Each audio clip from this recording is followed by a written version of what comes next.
মৰমৰ শিক্ষাৰ্থীসকল, তোমালোকৰ লেসন 6 এণ্ড ইনডমিটেবল স্পিৰিট এই পাঠটো আজি আমি আলোচনা কৰিম হওক। এই পাঠটোৰ জৰিয়তে আমি খেল জগতৰ লগত জড়িত ব্যক্তিসকলৰ বিষয়ে কিছু আভাস পাম। তাৰোপৰি এটা নতুন ধাৰণা পাৰা অলিম্পিক এই বিষয়ে আমি জানিব পাৰিম হওক। আহাচোন আমি পাঠটো আলোচনা কৰোঁ হওক। এন ইনডমিটেবল স্পিৰিট অৰ্থাৎ এক অদম্য শক্তি। লুক এট দ্য পিকচাৰ বিলো।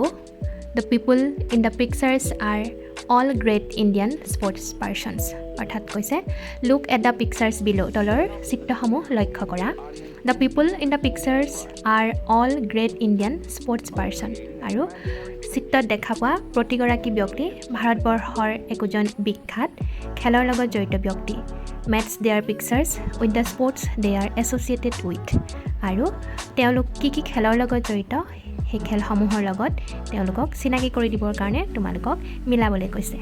প্ৰায় 6জন ভাৰতীয় বিখ্যাত খেলুৱৈ চিত্ৰ ইয়াতে সংযোগ কৰা হৈছে। প্ৰথমখন চিত্ৰ হৈছে লাভলীনা বৰগোহাঁই, গোলাঘাট জিলাৰ বৰপথাৰ অঞ্চলৰ এগৰাকী খেলুৱৈ। তেখেত বক্সিং খেলৰ লগত জড়িত। নীৰজ চোপ্ৰা জেভলিন থ্ৰৰ লগত জড়িত। দীপা মালিক ইণ্ডিয়াজ ফাৰ্ষ্ট ওমেন পাৰা এথলিট টু উইন এ পাৰা Olympic medal. Sachin Tendulkar cricket খেলৰ লগত জড়িত। প্ৰকাশ পাডুকন বেডমিণ্টন খেলৰ লগত জড়িত আৰু বাইচুং ভুটিয়া ফুটবল খেলৰ লগত জড়িত। Who is your favourite sports personality? Say a few lines about her him or about any sports personality. অৰ্থাৎ এইসকলৰ ভিতৰত যদি তোমালোকৰ প্ৰিয় কোনোবা খেলুৱৈ আছে বা ইয়াৰ বাদেও তোমালোকৰ নিজৰ প্ৰিয় খেলুৱৈৰ বিষয়ে এক চমু টোকা লিখিবলৈ কোৱা হৈছে। গতিকে প্ৰত্যেকজনে প্ৰত্যেকৰ নিজৰ প্ৰিয় এগৰাকী খেলুৱৈ থাকে। সেই খেলুৱৈগৰাকীৰ বিষয়ে তোমালোকে কি ভাবা কি জানা চমু টোকা লিখি বৰ্ণনা কৰিবা হওক। এতিয়া আমি মূল পাঠটো আলোচনা কৰোঁ। এন ইনডমিটেবল স্পিৰিট অৰ্থাৎ এই অদম্য শক্তি পাঠটোতনো কাৰ বিষয়ে আমি পঢ়িবলৈ পাম হওক সেই বিষয়ে জানো হওক আহা। Miss Anamika Pegu has been awarded the state sports award. Shi has been invited to Banipur MV School for a public felicitation. After the felicitation program, she has been interviewed by a correspondent of a sports channel, Mr. Sunil Gogoi. Let us read the interview to know the journey of Miss Anamika Pegu. অৰ্থাৎ আমি এই পাঠটোত অনামিকা পেগুৰ বিষয়ে জানিব পাৰিম। তেখেতে state sports award পাইছে অৰ্থাৎ খেলৰ ওপৰত নিৰ্ভৰ কৰি ৰাজ্যিক বঁটা লাভ কৰিছে আৰু তেখেতক সম্বৰ্ধনা জনাবৰ কাৰণে বাণীপুৰ MV স্কুলত ৰাজহুৱাকৈ তেখেতৰ কাৰণে অনুষ্ঠান অনুষ্ঠিত কৰা হৈছে আৰু এই সম্বৰ্ধনা অনুষ্ঠানৰ পিছতে তেখেতক খেল বিভাগৰ এগৰাকী বাৰ্তাবাহক সুনীল গগৈয়ে এক সাক্ষাৎকাৰ লৈছিলে আৰু সেই সাক্ষাৎকাৰৰ কথাখিনি আমাৰ কাৰণে আগবঢ়াইছে। গতিকে আহাচোন আমি সেই সাক্ষাৎকাৰতনো কি কথা অনামিকা পেগুৰ পৰা সুনীল গগৈদেৱে জানিব বিচাৰিছিলে সেই সম্পৰ্কে আমি জানো হওক। ইয়াতে ইণ্টাৰভিউৱাৰ হৈছে মিষ্টাৰ সুনীল গগৈ আৰু ইণ্টাৰভিউই হৈছে অনামিকা পেগু। অৰ্থাৎ যিজনে সাক্ষাৎকাৰ গ্ৰহণ কৰিছে তেখেতক ইণ্টাৰভিউৱাৰ বুলি কোৱা হয় আৰু যিয়ে সাক্ষাৎকাৰটো প্ৰদান কৰিছে তেখেতক ইণ্টাৰভিউ বুলি কোৱা হয়। গতিকে এই পাৰ্থক্যটো তোমালোকে মনত ৰাখিবা হওক। ইণ্টাৰভিউৱাৰ হেল্ল' মিছ অনামিকা পেগু অৰ্থাৎ সুনীল গগৈদেৱে অনামিকা পেগুক সম্বোধন কৰি নমস্কাৰ জনালে। তেতিয়া ইণ্টাৰভিউই অৰ্থাৎ অনামিকা পেগুৱে ক'লে হেল্ল' ইউ কেন কল মি অনামিকা। অৰ্থাৎ অনামিকা পেগুৱে ক'লে যে নমস্কাৰ আপুনি মোক অনামিকা বুলিয়ে সম্বোধন কৰিব। মিষ্টাৰ সুনীল গগৈয়ে অনামিকাক কংগ্ৰেচুলেশ্যনছ অনামিকা অৰ্থাৎ অনামিকা পেগুক শুভেচ্ছা জনালে। অনামিকা পেগুৱে প্ৰতি উত্তৰত থেংক ইউ অৰ্থাৎ ধন্যবাদ জনালে। সুনীল গগৈয়ে আৰম্ভ কৰিলে what a great feat at such a young age you are a rising star in the field of para athletic in Assam. অৰ্থাৎ তেখেতে ক'লে যে ইমান সৰু বয়সতে আপুনি অসমৰ পাৰা এথলেটিক ক্ষেত্ৰখনত উজ্জ্বল নক্ষত্ৰ হিচাপে জিলিকি উঠিছে। এয়া আপোনাৰ কাৰণে আৰু অসমৰ কাৰণে এক ডাঙৰ কৃতিত্ব। অনামিকা পেগুৱে প্ৰতি উত্তৰত পুনৰ থেংক ইউ অৰ্থাৎ ধন্যবাদ জনালে। সুনীল গগৈয়ে পুনৰ আৰম্ভ কৰিলে at what age did you start running. অনামিকা পেগুক সুধিলে যে আপুনি কেতিয়াৰ পৰা দৌৰিবলৈ আৰম্ভ কৰিলে। অনামিকা পেগুৱে উত্তৰ দিলে I started running at 12 but rigorous training began at 14। অৰ্থাৎ অনামিকা পেগুৱে 12 বছৰ বয়সতে দৌৰাৰ আৰম্ভ কৰিছিলে কিন্তু তেখেতে কঠিন প্ৰশিক্ষণৰ যি দৌৰ কাৰ্য সেয়া 14 বছৰ বয়সৰ পৰাহে আৰম্ভ কৰিছিলে। মিষ্টাৰ সুনীল গগৈয়ে সুধিলে, হু ইন্ট্ৰডিউচ ইউ টু ৰানিং, যে আপোনাক এই দৌৰৰ সৈতে কোনে চিনাকি কৰি দিলে। তেতিয়া অনামিকা পেগুৱে ক'লে, mister Ranen Patar, my physical therapist encourage me to try adaptive running. অৰ্থাৎ তেখেতৰ শাৰীৰিক চিকিৎসক ৰানেন পাটৰ দেৱে এই এডাপ্টিভ ৰানিঙৰ ক্ষেত্ৰত উৎসাহ প্ৰদান কৰিছিল আৰু চিনাকি কৰাই দিছিল। ইণ্টাৰভিউৱাৰে সুধিলে, Anamika what inspired you to take up sports, যে অনামিকা আপোনাক এই খেল জগতখনৰ আগবাঢ়িবলৈ কিহে অনুপ্ৰেৰণা যোগাইছিলে। অনামিকা পেগুৱে উত্তৰ দিলে, growing up I was always fascinated by sports and my parents always encourage me to participate in sports.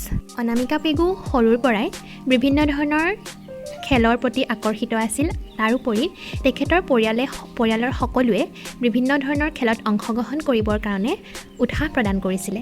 I found comfort in athletics and soon discovered my passion. My physical disability did not hold me back from pursuing my passion. অৰ্থাৎ অনামিকা পেগুৱে নিজকে আৱিষ্কাৰ কৰিলে যে তেখেতে এথলেটিকৰ খেলসমূহৰ লগত জড়িত হ'ব পাৰিব আৰু তেখেতৰ যি শাৰীৰিক সক্ষমতা, সেই সক্ষমতাই কেতিয়াও তেখেতৰ এই খেলৰ প্ৰতি থকা ভালপোৱাক প্ৰতিবন্ধক হিচাপে থিয় দিব নোৱাৰিব। পেগুৱে সুধিলে, Anamika it must feel great to be a national level para athletic. Tell us about your journey, যে আপুনি এগৰাকী ৰাষ্ট্ৰীয় পৰ্যায়ৰ এগৰাকী পেৰা এথলেট, গতিকে আপোনাৰ এই যাত্ৰাটোৰ বিষয়ে আমাক বৰ্ণনা কৰক। অনামিকাই ক'লে, it is been a challenging but rewarding journey. ই এক প্ৰত্যাহ্বানমূলক কিন্তু এক আনন্দ মুহূৰ্ত বা পুৰস্কাৰমূলক যাত্ৰা। I started competing at the district level, at the state level and eventually at the national level. প্ৰথমতে জিলা পৰ্যায়ত, পৰৱৰ্তী সময়ত ৰাজ্যিক আৰু ৰাষ্ট্ৰীয় পৰ্যায়লৈ নিৰ্বাচিত হৈছিলোঁ। My participation in its event made me more determined to move forward. আৰু প্ৰতিটো সফলতাই মোক আগুৱাই যোৱাত সহায় কৰিছিলে। সুনীল গগৈয়ে সুধিলে, what challenge did you face and how did you overcome them, যে আপুনি কেনেকুৱা ধৰণৰ প্ৰত্যাহ্বানৰ সন্মুখীন হৈছিল আৰু এই প্ৰত্যাহ্বানবোৰক আপুনি কিদৰে অতিক্ৰম কৰিছিলে।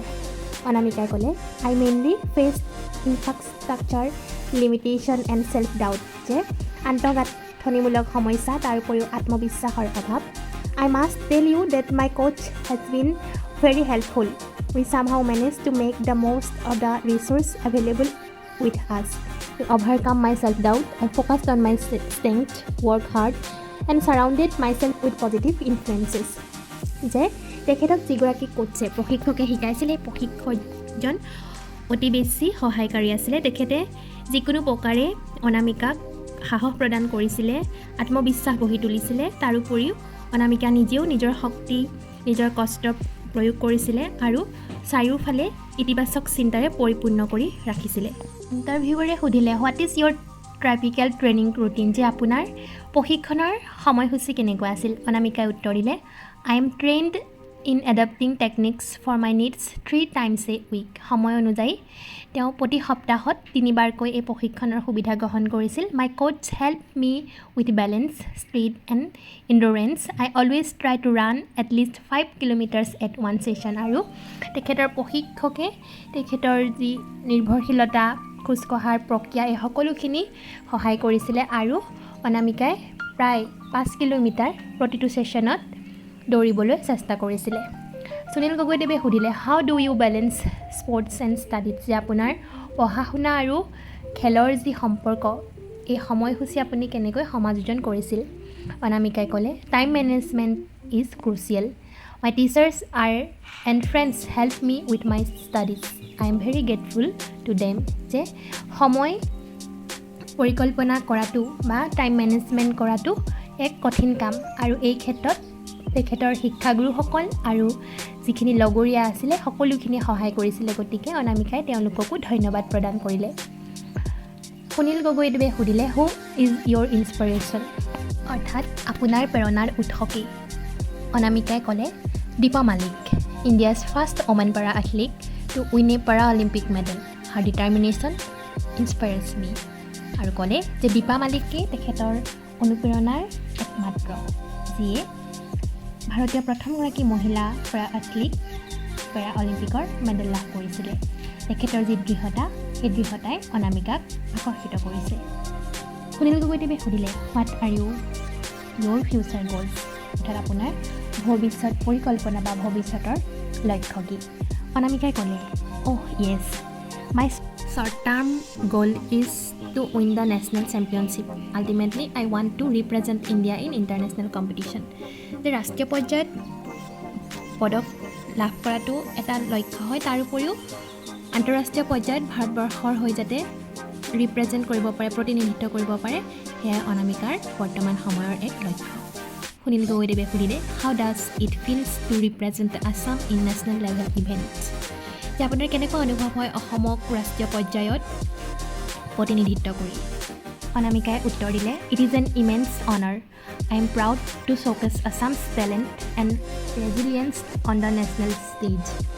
যে এইটো এক অপৰিসীম সন্মান আৰু মই সদায় গৌৰৱ অনুভৱ কৰোঁ অসমৰ যি প্ৰতিভা আৰু স্থিতিস্থাপকতা এয়া ৰাষ্ট্ৰীয় পৰ্যায়ৰ ষ্টেজত মঞ্চত প্ৰদৰ্শন কৰাটো এক গৌৰৱময় মুহূৰ্ত।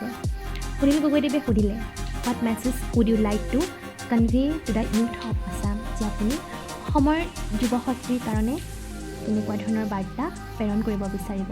অনামিকাই ক'লে, my message to the youth of Assam is believe in yourself, set and pursue your dreams, please chase your patience. আৰু তেখেতে ক'লে যে নিজৰ ওপৰত বিশ্বাস ৰখাটোৱে আটাইতকৈ ডাঙৰ কথা। নিজৰ সপোনটো স্থিৰ কৰি ল'ব লাগে আৰু সেই সপোনৰ পিছে পিছে সদায় দৌৰিব লাগে।